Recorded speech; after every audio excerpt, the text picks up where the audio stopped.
Puji Tuhan, salam sejahtera buat kita semua jemaat-jemaat Tuhan. Renungan firman Tuhan dalam program Yesus Kuatku akan kita dengar di hari yang baru ini. Sebelumnya kita berdoa. Bapa kami mengucap syukur untuk hari yang baru yang Tuhan berikan.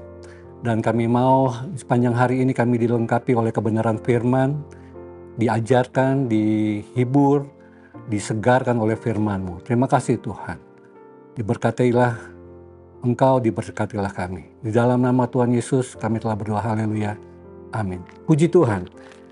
Renungan hari ini dengan berjudul Godly Mindset, yang kalau diterjemahkan dalam bahasa Indonesia adalah pola pikir saleh. Kalau berbicara tentang saleh, artinya berbicara tentang ketaatan. Tetapi dalam Kamus Besar Bahasa Indonesia tidak hanya berbicara taat, dilanjutkan dengan sungguh-sungguh. Dan ayat renungan kita hari ini terambil dalam Roma pasal yang ke-8, ayat yang ke-5 sampai ayat yang ke-6. Jemaat-jemaat Tuhan dapat melihat judul yang telah diberikan oleh Lembaga Alkitab Indonesia adalah Hidup oleh Roh. Tetapi sebelum kita mengupas Roma 8 ayat 5 sampai 6, kita harus mengerti bahwa kehadiran Paulus di kota Roma dapat kita lihat di Roma pasal yang pertama ayat yang ke-8 dan ayat yang ke-11, bahwa Paulus telah mendengar tentang iman mereka yang telah tersiar di seluruh dunia atau dikenal di seluruh dunia. Bahkan di ayat yang 11, kehadiran Paulus di kota Roma adalah untuk memberikan karunia rohani, untuk menguatkan mereka, bahkan untuk memperbaiki iman mereka yang mungkin bagi Paulus masih ada yang kurang untuk mereka lakukan. Dan poin pertama di hari ini adalah Paulus mengajarkan dua cara hidup yang bertolak belakang. Kita lihat dalam Roma pasal yang ke-8 ayat yang ke-5, firman Tuhan katakan, sebab mereka yang hidup menurut daging memikirkan hal-hal yang dari daging. Mereka yang hidup menurut roh memikirkan hal-hal yang dari roh. Yang pertama yang Paulus ajarkan tentang cara hidup yang bertolak belakang ini adalah hidup menurut daging dan memikirkan dari daging. Kata hidup menunjukkan pada gaya hidup, kata hidup menunjukkan dari arah hidup dari seseorang. Dan kata daging, Paulus berbicara tentang karakter, berbicara tentang sifat manusia yang berdosa dan memang selalu ada keinginan untuk memberontak kepada Allah. Dan ini Paulus ajarkan kepada orang-orang percaya yang ada di kota Roma untuk mereka belajar, untuk mereka diingatkan. Kalau kita lihat dalam Roma pasal yang ke-8 ayat yang ke-7, firman Tuhan katakan keinginan daging adalah perseteruan kepada Allah. Perseteruan arti lainnya bermusuhan. Tentu saja kita sebagai orang percaya tidak mau, kita sudah percaya kepada Tuhan tetapi kita masih hidup dalam daging yang mengakibatkan kita bermusuhan dengan Tuhan. Tuhan yang menciptakan kita, Tuhan yang memberkati hidup kita, tetapi kita bermusuhan dengan Tuhan. Dalam Galatia 5 ayat yang ke-17, firman Tuhan juga katakan keinginan daging berlawanan atau bertentangan dengan keinginan roh. Jadi apa yang Paulus ajarkan, sebetulnya Paulus telah menegaskan hanya satu cara hidup yang berkenan di hadapan Tuhan, yaitu hidup di dalam roh. Dan kita tahu dalam Galatia 5 ayat yang ke-19 sampai ayat yang ke-21 yang firman Tuhan katakan apa saja yang merupakan perbuatan daging. Jemaat-jemaat Tuhan dapat membacanya. Dan tapi saya akan ingin melihat di ayat yang ke-21, di situ dikatakan barang siapa melakukan, dan selanjutnya dikatakan tidak mendapat bagian dalam kerajaan Allah. Sudah jelas bahwa perbuatan daging, kehidupan menurut daging akan membuat saudara dan saya tidak akan mendapatkan bagian dalam kerajaan Allah. Dalam 1 Yohanes 2 ayat yang ke-16, firman Tuhan katakan semua yang ada di dalam dunia, salah satunya adalah keinginan daging.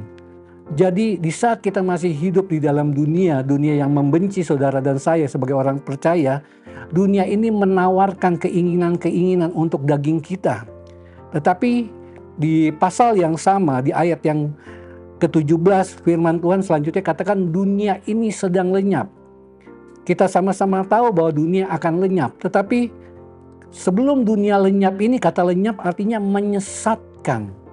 Jadi keinginan daging yang dunia tawarkan dan dunia tahu nanti akan dihancurkan, tetapi dia akan menyesatkan banyak orang percaya.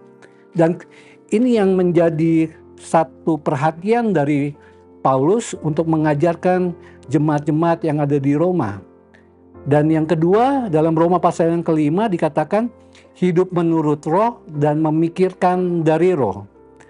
Galatia 5 ayat yang ke-22 kita dapat melihat tentang buah-buah roh. Tetapi kalau kita melompat di ayat yang ke-25, firman Tuhan katakan, jika kita hidup oleh roh, baiklah hidup juga dipimpin oleh roh. Kata dipimpin artinya mengikuti pimpinan dari roh. Kata dipimpin artinya kita dikuasai oleh roh. Bahkan salah satu arti dikatakan kehidupan kita diarahkan dalam penguasaan roh. Artinya kehidupan kita sebagai orang percaya di dalam roh Tuhan, kehidupan kita akan diarahkan. Roh Kudus sebagai pemimpin kita dikuasai. Bukan lagi kita yang berkuasa atas hidup kita, tetapi roh Tuhan yang berkuasa. Kita masuk dalam poin yang kedua.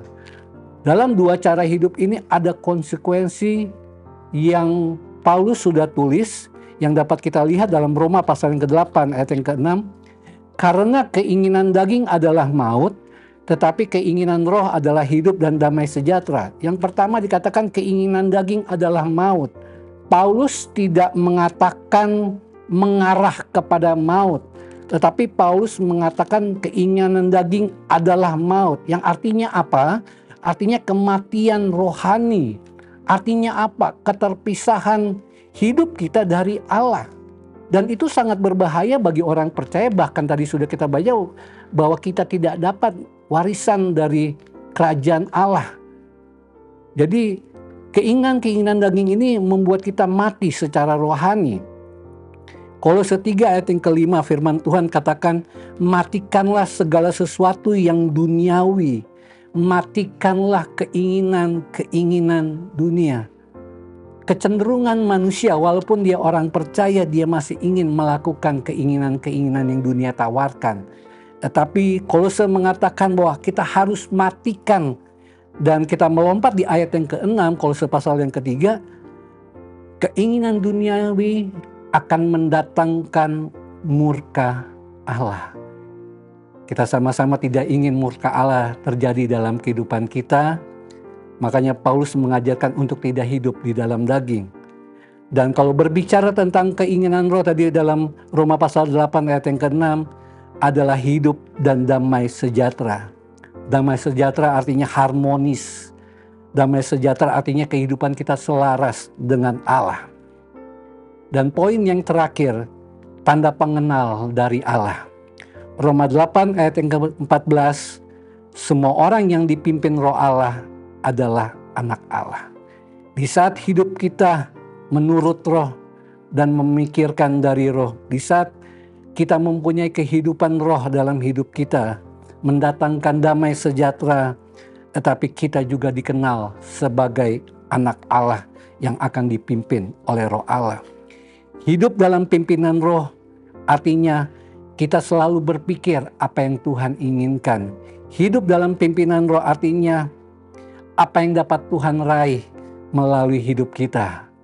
Jadi pastinya kita ingin Tuhan bekerja dalam hidup kita. Banyak hal yang ingin Tuhan kerjakan lewat hidup kita.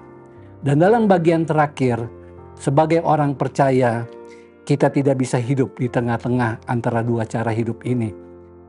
Satu kaki kanan di keinginan daging, satu kaki kiri di keinginan roh.